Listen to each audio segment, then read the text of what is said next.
manusia itu menjalani hidupnya dipengaruhi banyak faktor yang tidak bisa dia kendalikan.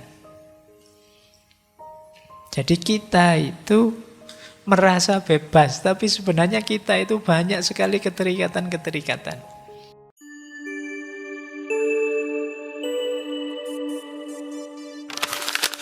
Assalamualaikum warahmatullahi wabarakatuh.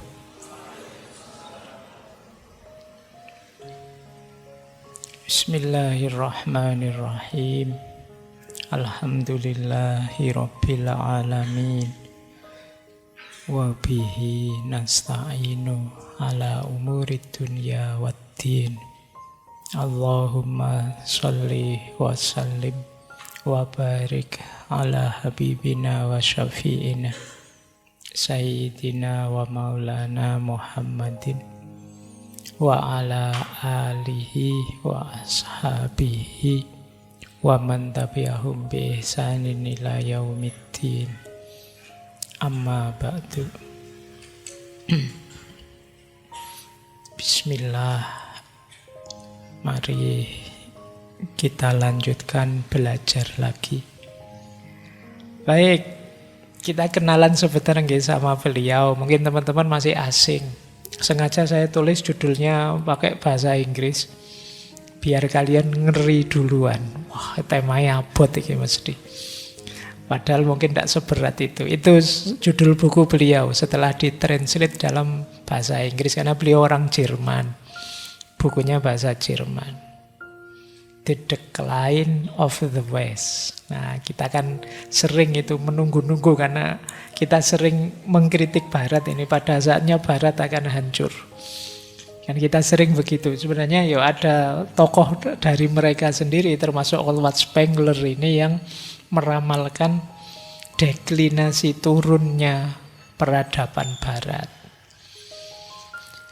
Bahkan banyak yang bilang pikiran-pikirannya Spengler ini juga banyak dikutip oleh cendekiawan Muslim untuk mengkritik Barat. Nah, sekarang kita jujuk langsung saja kita gali ada pikiran-pikiran penting apa sih dari beliau. Beliau filosof, ya ahli matematika, ya ahli astronomi dan banyak bidang yang lain. Jadi sains di berbagai bidang beliau juga menguasai. Jadi beliau ini ya kalau bahasa akademiknya seorang polymath. Polymath itu menguasai banyak bidang. Jadi filosof masa lalu itu biasanya ya ilmune akeh. Kalau kita kan filsafat ya filsafat tok ngertinya. Bidang-bidang yang lain kita gelap. Tapi kalau filosof zaman dulu ngerti macam-macam. Itu istilahnya polymath. Nah, ini mari kita belajar ya tentang beliau ini. Orang yang punya khidmat khusus terhadap ilmu, khususnya sejarah. Bismillah, kita mulai. Nah, ada quote untuk membuka pikiran kita dari beliau tentang sejarah. Cultures are organisms and world history is their collective biography. Jadi kata Spengler, budaya-budaya itu sebenarnya seperti makhluk hidup. Dan sejarah dunia itu biografinya. Jadi ini nanti jadi landasan semua gagasan beliau tentang sejarah. Jadi kita kenal misalnya ada budaya Jawa, budaya Sunda, budaya apapun itu seperti organisme. Seperti organisme itu maksudnya apa sih? Seperti makhluk hidup. Dia lahir, berkembang, mateng, kemudian menurun dan pada akhirnya mati. Jadi tidak usah kaget kalau budaya kok terus pada akhirnya mati. Juga tidak usah kaget dari puncak kok terus turun. Karena mereka memang seperti organisme. Nanti di bukunya Spengler menyebut ada 9 contoh peradaban dan budaya besar dunia Dan banyak yang sudah hilang, ada yang susut, ada yang masih bertahan. Jadi beliau menyebut Mesir kuno, Babilonia, India, Tiongkok, Romawi, Yunani, Apolonian, era Helenisme, Arab, Islam, Timur Tengah. Kan pernah kita mengalami kejayaan di sekitar abad ke-7 sampai abad 14.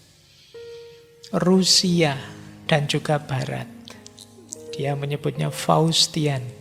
Ini nanti kita jelaskan maksudnya Faustian.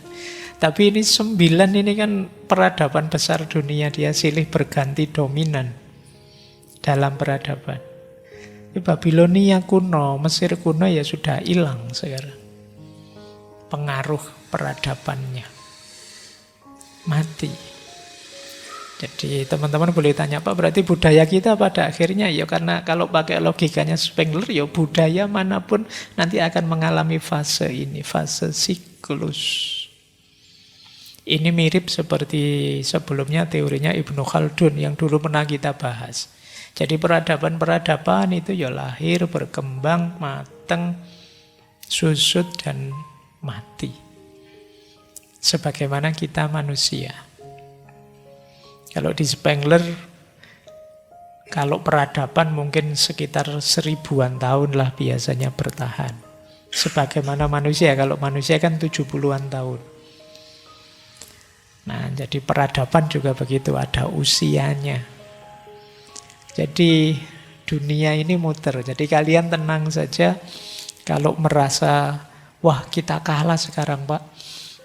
Kita tidak maju sekarang, Pak, tenang saja. Wong muter kok, pada saatnya mungkin kita naik, tapi yombuh kapan. Seperti Spengler ini, pada saatnya Barat juga akan susut kok, akan turun, tapi ya entah kapan. Tapi ya pasti akan terjadi. Buktinya apa? Coba cek peradaban-peradaban besar itu. Mana ada yang sampai sekarang masih survive jaya sebelumnya. Kalau hari ini sih yang jaya ya Barat, kalau versi Spengler. Tapi ya Barat sebentar lagi akan jatuh. Dengan teori beliau sendiri. Makanya gagasan beliau ini banyak dikritik, kontroversi. Banyak yang anggapnya, tidak ilmiah, ngeramal saja, dan lain sebagainya. Ya karena dia langsung menohok langsung pada kebanggaan orang Barat saat itu. Tapi beliau punya reasoningnya sendiri, punya alasannya sendiri. Kayak ya teori siklus itu kan ya tidak hanya di Barat, kita punya tadi Ibnu Khaldun. Nanti minggu terakhir kita membahas Ronggo Warsito, itu ya teorinya siklus. Jadi peradaban.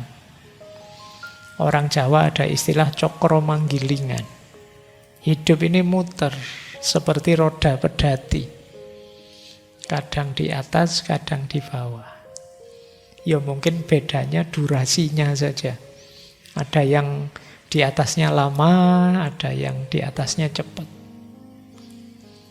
Baik, jadi ini dasarnya bahwa budaya, peradaban, sejarah itu organisme seperti makhluk hidup.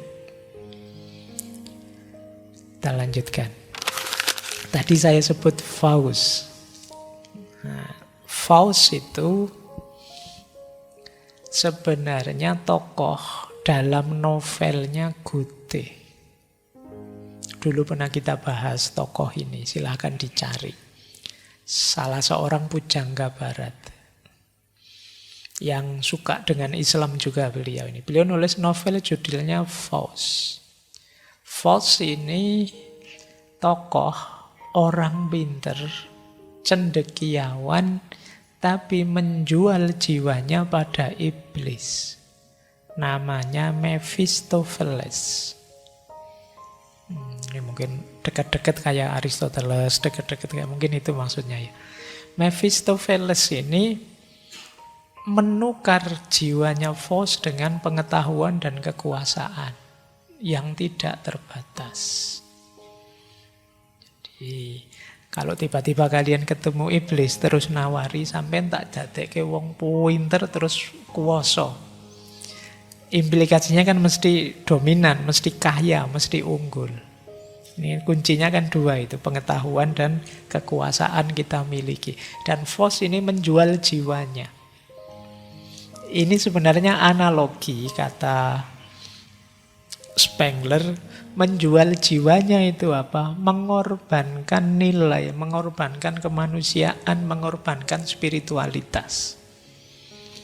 Demi ilmu dan kekuasaan. Demi sains dan kekuasaan. Jadi ini simbol kata Spengler, Vos ini manusia barat hari ini yang selalu mengejar pengetahuan, kemajuan, kemakmuran, tapi seringkali dengan mengorbankan nilai-nilai etik dan spiritual. Tidak terlalu menomorsatukan moral, tidak terpesona dengan yang spiritual, yang penting pengetahuan dan kekuasaan. Yang penting sains, yang rasional, yang masuk akal, yang penting teknologi tambah canggih. Ini kan fokusnya Barat, kata Spengler. Terus tiba-tiba kaget karena kehilangan kemanusiaannya, lenyap visi spiritualnya, dan dari situlah nanti titik pelan-pelan Barat akan susut. Nah, ini pandangannya Spengler menafsirkan seorang Vos. Boleh teman-teman yang jurusan filsafat atau sastra meneliti novel ini. Novel ini terkenal sekali, menggambarkan jiwa Barat saat itu. Soul-nya Barat. Saya tidak tahu kalau sekarang seperti apa. Tapi ini dalam cermatannya tokoh-tokoh seperti Goethe tadi. Baik, ini nanti yang dikritisi oleh Spengler. Kenapa kemudian beliau menyimpulkan Barat akan susut. Ini era, kalau mungkin di versinya Ronggo Warsito ini memasuki fase kolobendu. Sebentar lagi hancur. Meskipun beliau nulisnya tahun tadi ya sekitar 30-an. Tapi ya sampai sekarang kok ndak hancur-hancur Pak. Ya ndak tahu wong, ini kan perspektifnya beliau mungkin sebentar lagi. Sebentar lagi itu kan bisa panjang. Bisa besok-besok. Atau situasi berubah. Tapi titik pentingnya tidak di sini. Menurut saya titik pentingnya Spengler adalah cara kita membaca sejarah. Baik. Nah, ini yang unik. Spengler ini dikenal punya pandangan deterministik dan pesimistik. Jadi determinis itu kayak orang Jabariyah. Pokoknya apa-apa itu sudah pasti.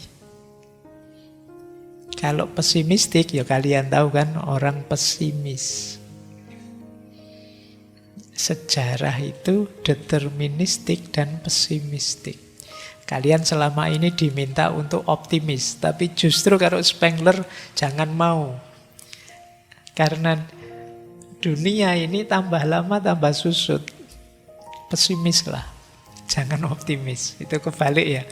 Kalau kemarin orang disuruh optimis, kalau Spengler ini, kalau kamu optimis itu berarti kamu tidak ngerti situasi yang sebenarnya. Kalau kamu ngerti situasi yang sebenarnya, pasti kamu pesimis. Ini uniknya filsafat itu ya, pikiran bisa macam-macam, tapi ya dengan argumen rasanya ya benar juga. Nah, determinis itu, manusia itu menjalani hidupnya dipengaruhi banyak faktor yang tidak bisa dia kendalikan. Jadi kita itu merasa bebas, tapi sebenarnya kita itu banyak sekali keterikatan-keterikatan. Kalau versinya Spengler misalnya, kita terikat oleh sosial dan budaya. Sosial itu masyarakat di sekeliling kita, budaya itu ya tata akal budi, cara hidup di sekeliling kita.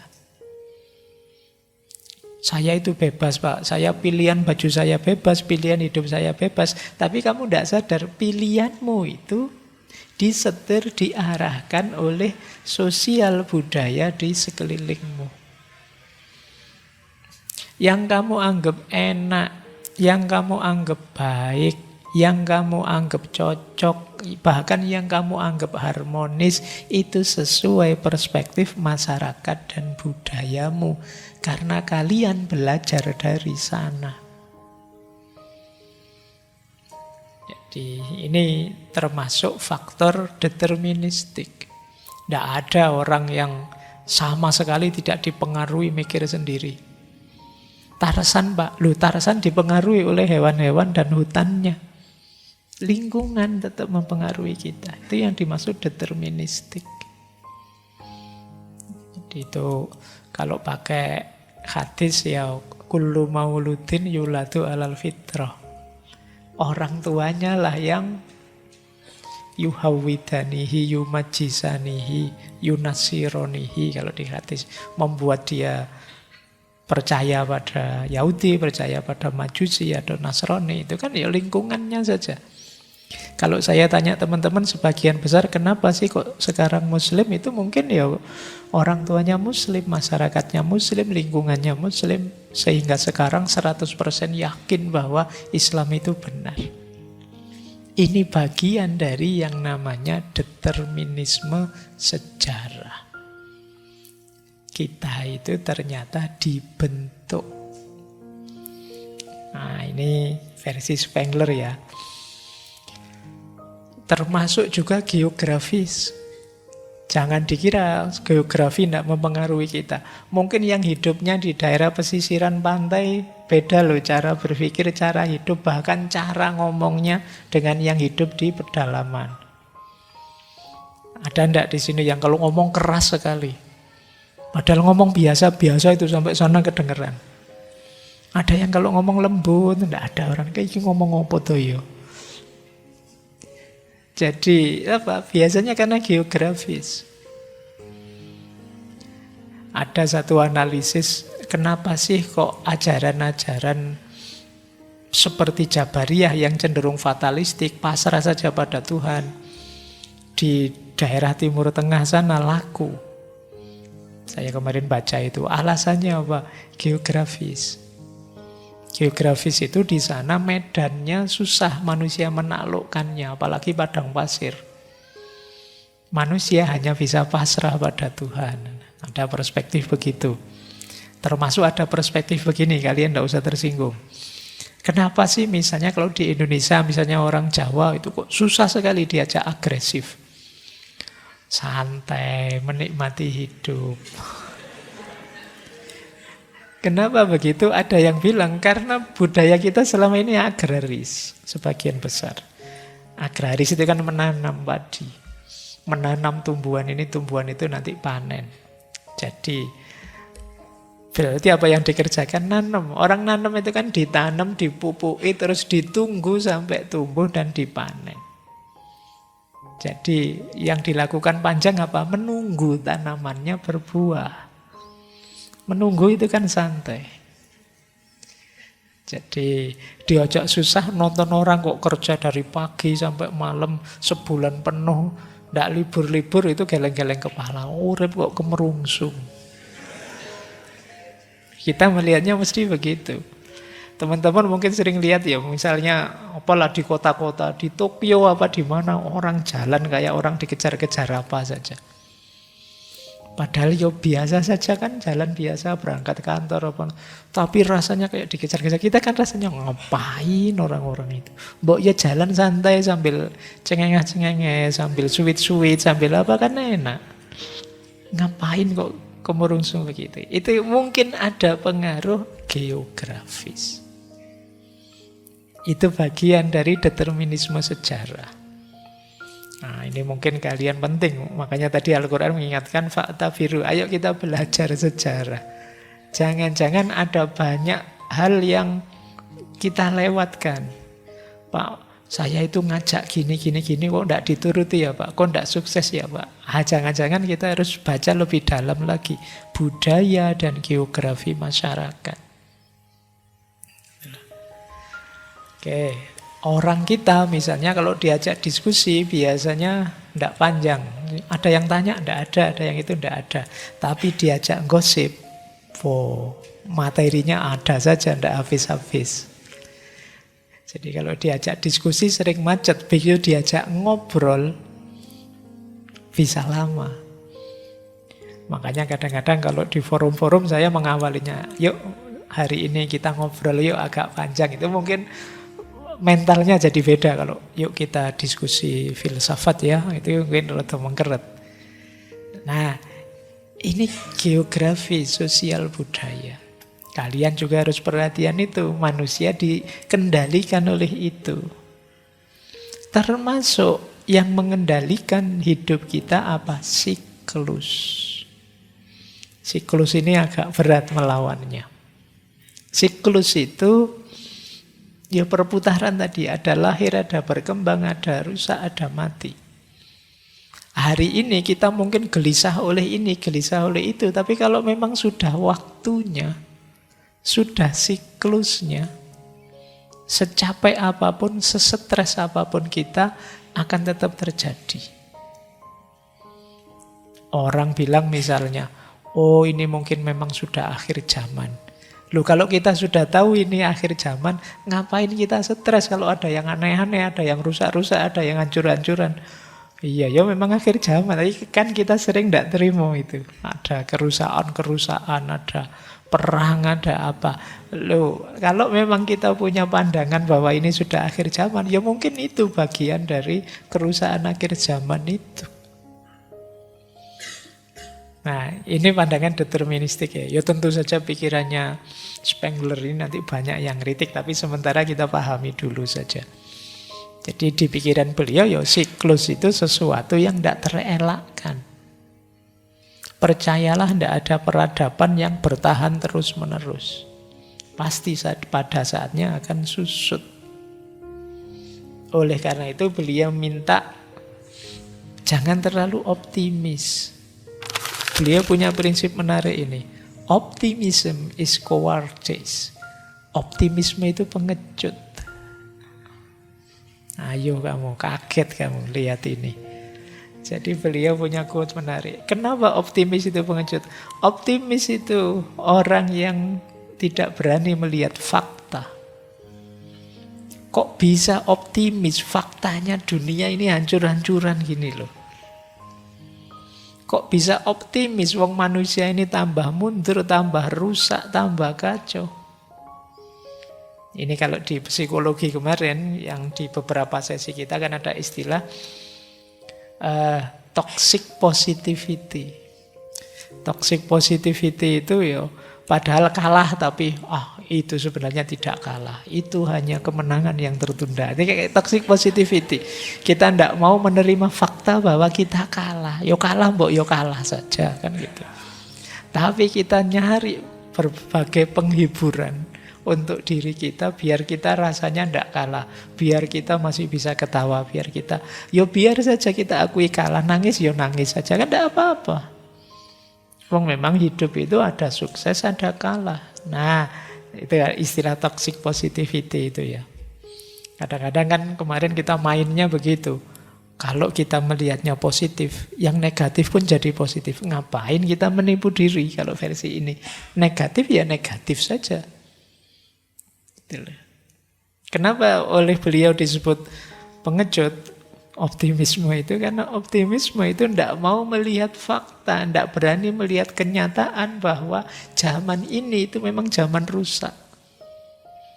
Tidak berani melihat kenyataan bahwa situasinya memang menyedihkan dan kita sedang tidak baik-baik saja.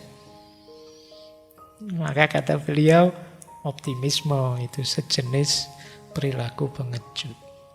Nah, oke ya, ini PR buat kalian untuk jawab versi beliau ini ya. Apa iya sih kita terus berarti kita harus pesimis, Pak? Ya enggak tahu, kamu pikir lagi. Apa iya aku itu harus pesimis saja ya. Meskipun arahnya beliau enggak ke situ sebenarnya, bukan kok terus kita berarti pesimis saja, tapi maksud beliau mbok yo kita itu membuka mata melihat kenyataan apa adanya. Jangan seperti orang pengecut. Yo seperti saya ilustrasikan tadi, kalah yo kalah saja, ndak usah nyari alasan wasitnya lah, ndak usah cari alasan ini itulah, ya wis kalah gitu. Dan biasa saja kok pertandingan itu ada yang kalah, ada yang menang. Ini lebih kondusif daripada kita menipu diri. Oh sebenarnya itu ndak kalah, coba kalau lapangannya lebih bagus. Wah, lapangannya terus salah. Oh itu harusnya ndak gol itu, gawangnya terlalu lebar sih ya. Coba gawangnya lebih sempit. Ya sembuhlah. Kita sering begitu dalam hidup ini untuk menutupi kegagalan kita. Maka model seperti itu masuk dalam quotes-nya Spengler ini, bahwa optimisme itu sejenis perilaku pengecut. Semoga kita tidak ada di situlah paling tidak. Yo, kita tetap optimis sih, tapi tidak dalam konteks menipu diri. Nah, sekarang banyak orang yang menipu diri. Sebenarnya ini oleh beliau amunisinya diarahkan ke peradaban barat, bahwa orang-orang barat itu merasa bangga, merasa unggul, tapi semu. Sebenarnya dalam diri mereka sendiri banyak penyakit-penyakit. Dan kata beliau, percayalah sebentar lagi akan susut dan hancur. Baik, kita lanjutkan. Nah, sekarang agak teori ya, kita belajar yang saya bilang tadi, cara membaca sejarah. Kata Spengler, ketika kita membaca dunia ini, ada dua sudut pandang. Kita melihat dunia sebagai alam, atau kita melihat dunia sebagai sejarah. Ini caranya beda. Jangan dicampur. Dunia sebagai alam, ya di situ kita melihat dunia ini dengan hukum alamnya, dengan kausalitasnya, dengan mekanismenya. Apa adanya yang sifatnya tetap di situ, itu dunia sebagai alam. Istilah beliau logic of space. Logic of space itu cara berpikir ruang. Contohnya gini loh. Dunia sebagai alam itu kalau membaca manusia ya. Orang Indonesia itu cirinya ramah-ramah. Nah, ini dunia sebagai alam. Kita lihat aspek statisnya. Nenek moyang kita dulu itu orang pelaut, tangguh-tangguh misalnya. Ini dunia sebagai alam namanya. Jadi kita melihat aspek ruangnya, logic of space-nya. Dunia sebagai alam ini mungkin relevan untuk hal-hal yang memang sifatnya tetap kausal. Seperti alam. Alam itu kan matahari terbit di timur, tenggelam di barat. Seperti itu terus. Air itu kalau dididihkan 100 derajat dia akan mendidih. Dipanasi 100 derajat dia mendidih. Nah, itu seperti itu terus. Minyak itu mendidih berapa derajat? Kalian tidak pernah belajar ini ya? Berarti tidak bisa dibawa untuk membaca dunia sebagai alam kalian. Kalian religius ya, kalau derajat-derajatan kalian kan ngertinya sholat itu pahalanya kalau jamaah dilipatkan 27 derajat. 27 derajat itu bedanya apa dengan 100 derajat tadi? Baik, jadi ini dunia sebagai alam. Kalian melihat fenomena yang tetap, yang pasti. Istilah beliau, things become. Dunia yang jadi. Barat itu begini. Kalau Tiongkok begini cirinya. Nah, kalau Indonesia begini. Nah, kalau Jawa begitu. Itu dunia jadi. Logic of space. Tapi ada cara pandang kedua. Ini yang disukai oleh Spengler, yaitu apa? Dunia sebagai sejarah. Sederhananya begini, dunia sebagai sejarah itu ada istilah logic of time, logika waktu. Kalau tadi saya bilang orang Indonesia itu ramah-ramah, dunia sebagai sejarah itu ada lanjutannya. Kapan itu? Tahun berapa itu? Ramahnya bagaimana? Dulu sama sekarang sama enggak? Ini membaca dunia sebagai sejarah. Berhubungan dengan pengalaman hidup. Jadi kalau di Jerman itu ada istilah Erleben, pengalaman yang hidup. Pengalaman yang hidup itu beda dengan pengalaman-pengalaman statis.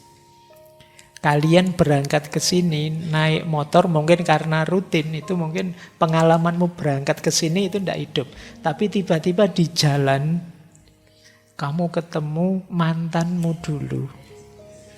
Terus kamu kaget luar biasa. Loh, ketemu lagi sama kamu. Berangkatmu ngaji malam hari ini itu namanya pengalaman yang hidup. Bagian dari sejarah kan kamu menyebutnya begitu. Kalau dunia sebagai alam ada kausalitas. Kalau dunia sebagai sejarah istilahnya Spengler ada destiny. Ada nasib. Jadi ini membaca dunia yang sifatnya dinamis. Tidak pasti. Kadang-kadang harus masuk lebih dalam karena ada konteksnya. Makanya alatnya namanya critical understanding. Pemahaman yang kritis. Membacanya tidak bisa hanya kayak alam tadi. Kalau kayak alam tadi hanya deskriptif, menjelaskan saja. Ada orang dipukul, itu alam saja menjelaskannya. Teman saya mukul temannya, itu alam saja. Tapi kalau sebagai sejarah, kamu lihat, ini mukul itu motifnya apa, karena apa, alasannya apa, tujuannya apa. Sama-sama mukul bisa beda. Cara memahaminya, itu yang disebut critical understanding. Yang ini dipukul musuhnya, makanya terus dia pengen bales. Yang ini yang mukul pacarnya, dia pengen dipukul lagi. Cubit aku dong, pukul aku dong, kan gitu. Lu betul. Jadi fenomenanya sama-sama pukul-pukulan, tapi jauh. Sama-sama kejar-kejaran, yang situ polisi sama penjahat. Tapi yang ini kejar-kejaran di pinggir pantai sambil ketawa-ketawa. Nah, ini dunia sebagai sejarah. Baik, jadi istilah beliau things becoming. Jadi things becoming itu logic of time. Dulu pantas, sekarang kayak gitu enggak pantas lagi. Dulu yang kayak gini dihargai, yang kayak gitu enggak dihargai. Dulu boleh seperti itu, sekarang dianggap enggak boleh. Bagi kelompok tertentu, dulu misalnya yang perempuan-perempuan ini pakai jilbab, rambut depannya kelihatan, itu ya sudah, itu sudah Islamik itu. Tapi sekarang ada yang bilang, yo harus ketutup semua, rambut satu pun enggak boleh kelihatan. Logic of time. Dulu dianggap iya, sekarang tidak. Itu sejarah. Dan ini nanti sifatnya siklus. Ini cara membaca dunia. Jadi kalau ada orang cerita sesuatu pada kalian, coba kamu cek itu sifatnya logic of space apa logic of time. Dunia sebagai alam apa dunia sebagai sejarah. Kalau sebagai sejarah perlu critical understanding.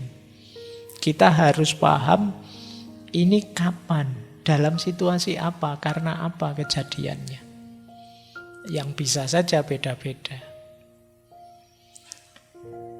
Baik,